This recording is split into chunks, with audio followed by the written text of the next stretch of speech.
Yes, I'm performing your works as instructed. There may be a few minor obstacles, but I'll overcome them. Infernalization will continue unimpeded. Understood, Evangelist. Lato. Hello everybody, Megazard X here, and for today I'm going to be reviewing the 8th episode of Fire Force called Infernal Insects. And if you haven't already checked out my episode 7 review of Fire Force, you can go ahead and click that card in the corner to check that video out, and then come back and watch this video. Finally, in this episode we finally get that long-awaited answer as to why humans undergo spontaneous human combustion, and one of the people that may possibly be held responsible for it. So throughout this episode, all of the puzzle pieces are starting to come together in order to finally shed some light on this dark situation. So make sure to grab some ice cream or grab a can of insect repeller, because we're really going to need it. Trust me on this, as we go over this latest blistering episode of Fire Force. You compared the core matter of two specimens, Infernals A and B, and found a difference in their compositions. Through chemical analysis, you discovered the DNA of a creature that wasn't the victim inside Infernal A's core. And you think that this DNA belonged to a bug. I've studied many other infernal cadavers, and the specimens I suspected of artificial ignition all had the same things in common. Their cores had been compromised, pierced from without, as if a creature had forcefully made its way in. An insect.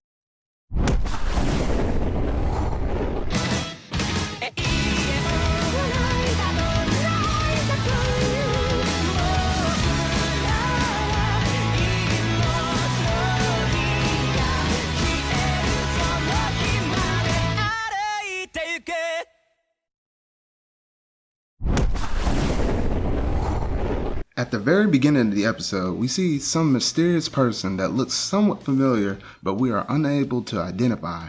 However, he is talking to some person on the phone, and from the start, we knew whoever this person was likely the cause behind the human combustion, as he had somebody from the other side giving him orders.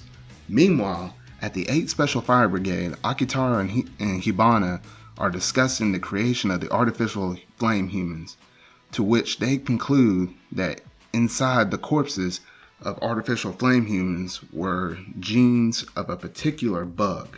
Shinra awakes in the morning only to find Takehise spying on him through the window. Takehise queries about the investigation, but Shinra is too embarrassed to talk at the sight of some sisters walking by. Soon after, the newcomers wake up and start a conversation about their reasons for joining the brigade.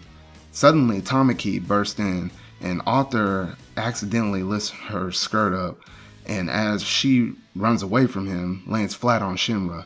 While blaming Shinra for hitting on her, the bell goes off, alarming the officers of an infernal appearance in the city. Shinra and Arthur join Karam Flame's squad during the mission, being ordered to solely stay around the front of the building, since Karam thought that they would just get in the way due to their lack of experience with operating with a different team, because with different team chemistries and the way how they take orders and commands from other people, and just thought it would just kind of throw off the whole system. So they just had to wait outside near the vehicles.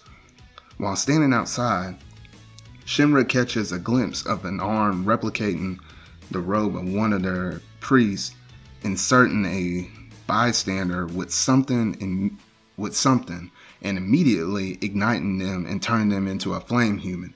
Without hesitation, Shinra informs Arthur and begins chasing the individual down the street in hopes of catching him. Bouncing from wall to wall with his fiery movement, Shinra comes to the end of the alley only to find Kiram and Rekka Hoshimiya standing there. Back in the streets of Shinjuku, Kiram and Rekka spot Shinra and Arthur and questioning their position by not attending the mission. Stopping to think, Shinra suspects the culprit who used the bug is one of both of the two priests.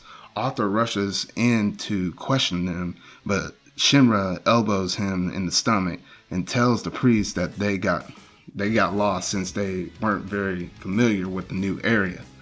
Tamaki walks over and reports to Rekka that all groups have succeeded in the mission, and so the members of the first return to headquarters. When Arthur and Shinra return to their dorms at the cathedral, they discuss the events concerning Rekka and Kirim. Shinra explains that it would have been too assertive and dangerous to confront the priests at the time, which is why he waited till they returned and received their orders from Akitaro. As the two begin their investigation on Kirim, Shinra explains that Takeru and Toru are distracting him in the meanwhile. So, as they break into Kirim's room and look around, they soon discover a vial of bug inside of it. Pondering at it, it doesn't take long for Kirim appears behind them with a ruthless expression. The two of them turn around hesitantly, prepared to fight, though Kirim walks in and sits on the bed, and Kirim explains that he knew that the 8th were investigating the 1st, and that he put the bug in the drawer to draw them out, essentially, claiming to also be looking for the original perpetrator of the bug. The three resolve that the real mastermind has to be Rekka Hoshimiya, since he was the only other person with the same robe at the scene of the artificial flame human. He goes on to say there were a peculiar case in which children ignited artificially 2 months ago. Somewhere in Tokyo streets, 2 innocent children are seen walking together. A shadow appears and calls their attention, only for it to be Tamaki claiming that she knows a fire that burned children previously, and that the person that she knew could potentially help them and, keep them safe and potentially avoid that kind of harm happening to them. A confused Kirim sits alone in the room, looking at an old photo of himself and the other 2 priests in their earlier days, asking himself why Rekka could be doing such evil things.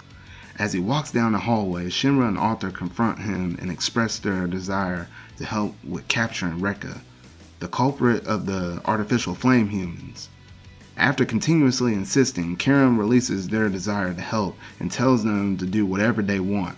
The 3 of them disperse and search for Rekka outside of the cathedral. Soon after, Tamaki is seen leading the innocent people to an abandoned warehouse. Rekka appears from behind her, thanking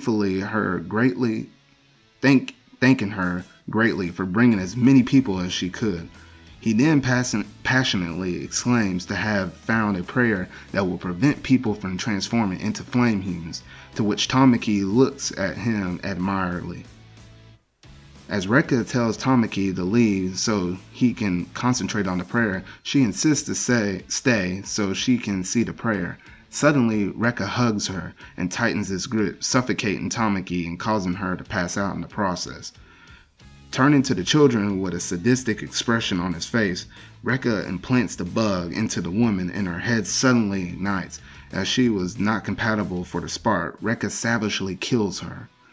While the children cry, Tamaki sits confused and scared, but Rekka continues his unforgivable actions.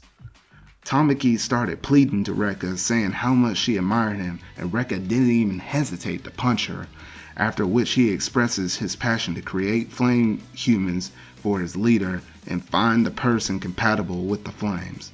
He then implants the bug into the boy, to which he begins the transformation into a flame human, but then suddenly stops, and Rekka boasts, saying that this is the type of person that he was trying to look for. In the skies, Shinra hears somebody screaming from an abandoned warehouse, and Shinra bursts through the ceiling, kicking Rekka clearly in the face in such a heroic fashion, and the episode ends there, seeing Tamaki's reaction to being saved by Shinra. So overall, this episode was crammed with a ton of info, with some long-awaited answers, and revealed some other sketchy scenes happening in the background. From the start, we got a shady look at who was likely the candidate for the one that was causing the human combustion. Now, my general hunch was right from the start, as this wasn't naturally occurring thing for people to randomly combust out of nowhere. However, wherever these insects come from is my next biggest question. Whoever was supplying this guy with the infernal insects, I'm wondering, are these artificially created bugs, or are they finding these mysterious creatures out in the wild? And that's something that kind of got my gears turning in my head. But we are later shown to the scene where Shinra and Arthur are outside chilling, waiting further instructions, and Shinra spots a person looking similar to the lieutenant, and Shinra chases after him. I will say this is that one scene of him shooting around and zipping all the way around the city and turning around the angles and the alleys was excellently well done. And I always feel like there's that little bit of eye candy animation in every single episode David Production produces for this anime. I honestly never feel like there's a dull moment seeing these characters and interactions animated like this. Now, the highest critical moment was obviously how Rekka was the one responsible for the human combustion incidents, and it was brutal to see Rekka manipulate Tamaki like that in order for him to have her do his dirty work with rounding up all the children just so he can formulate his experiments like that. The fact that Tamaki really admired Rekka that much, and to see him take out his anger on her in such of an insane way was extremely unpleasant. But the bigger question in play with this whole ordeal is why Rekka's hirer is looking for somebody that can resist human combustion like that.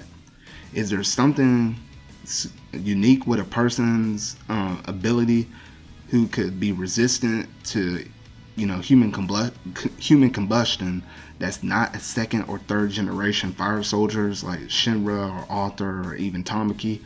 That's just what really kind of got me thinking. I feel like those questions will be eventually answered in due time, but something way bigger is in play going on behind the scenes in the shadows. But that is about all of the meat and potatoes I feel like I needed to discuss for this episode. And I know it seems like a lot because this was definitely a plot heavy episode. So that is all for my 8 review of episode 8, so I hope y'all really enjoyed it. If you hadn't already done so, make sure to hit that like button if you like this video, and hit that subscribe button and that bell to keep up to date on all things Fire Force I am reviewing and discussing for this season. I'm also curious to hear your thoughts on what you also thought of this week's episode, so make sure to leave your thoughts in the comment section down below.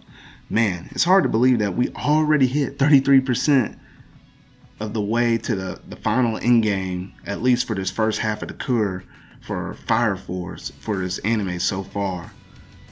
And just to think, we're already at episode 8 and we only got 16 more episodes left. 33% of the way done, at least for this first half, before it'll probably be a whole nother 6 months before we get to see Fire Force start up again though. But hey, enjoy it while it lasts, because I'm having a blast watching this and reviewing this all at the same time. So make sure to tune in next time for my review for episode 9, Spreading Malice. So until whatever video I make next, see ya. I looked up to you more than anyone. Help me, please.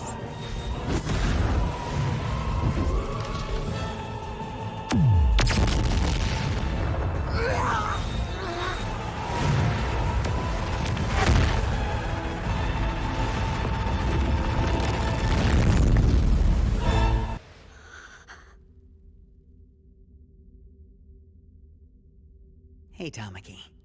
You alright?